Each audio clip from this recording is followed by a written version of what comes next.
vậy luôn tới đặt bánh ăn món ចាសូមសរសើរបងញ៉ងនិយាយទៅសំចិត្តតារាកំ pl ជួមុខមែននិយាយទៅគឺចេះរត់ឃើញប៉ាបានប្រាប់ដាក់ប៉ុណ្ណាច្មោចេះរត់ឃើញនិយាយធំខ្ញុំលក់មកយូរឆ្នាំខ្ញុំមិនដឹងឃើញពាក្យនឹងសោះអូយសូមសរសើរឲ្យស្មោះចាក៏ប៉ុន្តែគាត់និយាយពាក្យហ្នឹងក៏អូខេដោយសារតែវាតិចពេកគេបរិមាណប្រើប្រាស់វាតិចខ្លាំងមែនតើចាហើយចង់បញ្ជាក់ជូនថាសម្រាប់ឆាកអត់ថ្មីមួយនេះគឺខ្ញុំធ្វើការរុះចាសាច់ថ្នាំចេញពីខ្លងអញ្ចឹងវាឃើញរាយប៉ាយពេញលើច្រាស់អញ្ចឹងណាចាតែគឺយើងអាច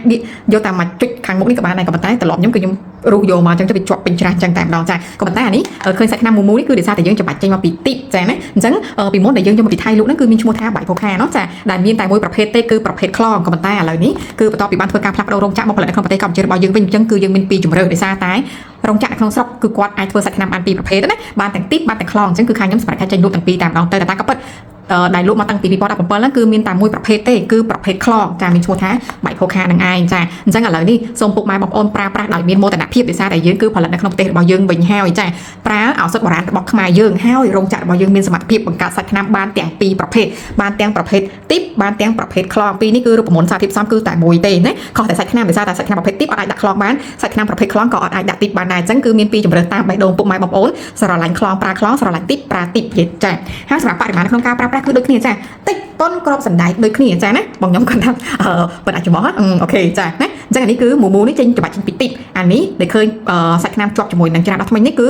រុះជាមួយនឹងខ្លងចាពីនេះប្រើបរិមាណតែប៉ុណ្្នឹងទេពពុះច្រើនសម្អាតបានយ៉ាងស្អាតល្អដូចគ្នាពុកម៉ែបងប្អូនជ្រើសរើសតាមបេះដូងចង់បញ្ជាក់ជូនថាសម្រាប់សាច់ថ្នាំប្រភេទខ្លងនេះគឺនៅតែហាប់ណែនដូចផូខាដដែលនឹងឯងណាចាហើយសម្រាប់តម្លៃដូចមុនដដែលតម្លៃស្មើផូខាអញ្ចឹងពុកម៉ែបងប្អូនអាចរកទិញតាមរយៈ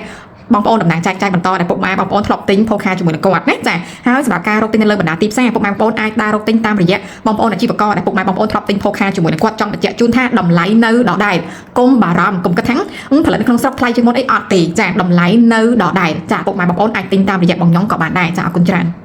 ចាអញ្ចឹងសម្រាប់ពុកម៉ែបងប្អូនដែលកំពុងតែមានបញ្ហាមាត់ធ្មេញមិនថារលាកចាញ់ធ្មេញរាក់ស៊ីធ្មេញឈាមតាមជើងធ្មេញពុកធ្មេញស្រាវធ្មេញឈឺធ្មេញហាមតាមជើងធ្មេញកំណត់កម្ដៅកាហ្វេតាមបរិយជាពិសេសគឺបញ្ហាក្លិនមាត់ស្អុយអាចធ្វើការជ្រើសរើសប្រើប្រាស់ជាមួយផលិតផលថ្នាំអត់ធ្មេញអសបុរាណខ្មែរបូបូរបស់យើងបានថ្នាំអត់ធ្មេញអសបុរាណខ្មែរបូបូជាថ្នាំអត់ធ្មេញប្រភេទក្លងដំបូងគេនៅកម្ពុជាតាំងពីឆ្នាំ2017គ្រាន់តែពីមុនគឺឈ្មោះថ្នាំអត់ធ្មេញបាយផូខាផលិតក្នុងប្រទេសថៃបច្ចុប្បន្នខាងក្រុមហ៊ុនបានធ្វើការផ្លាស់ប្ដូររោងចក្រមកផលិតក្នុងប្រទេសកម្ពុជារបស់យើងវិញប្ដូរឈ្មោះទៅជាថ្នាំអត់ធ្មេញអសបុរាណខ្មែរបូបូបរិមាណប្រើប្រាស់ប៉ុនក្របសណ្ដែកដដែលពេញចប់សម្រាប់អតិថិជនទិញឬប្រើប្រាស់5ប្រអប់50000រៀលហ្វ្រីដឹកទូទាំងប្រទេស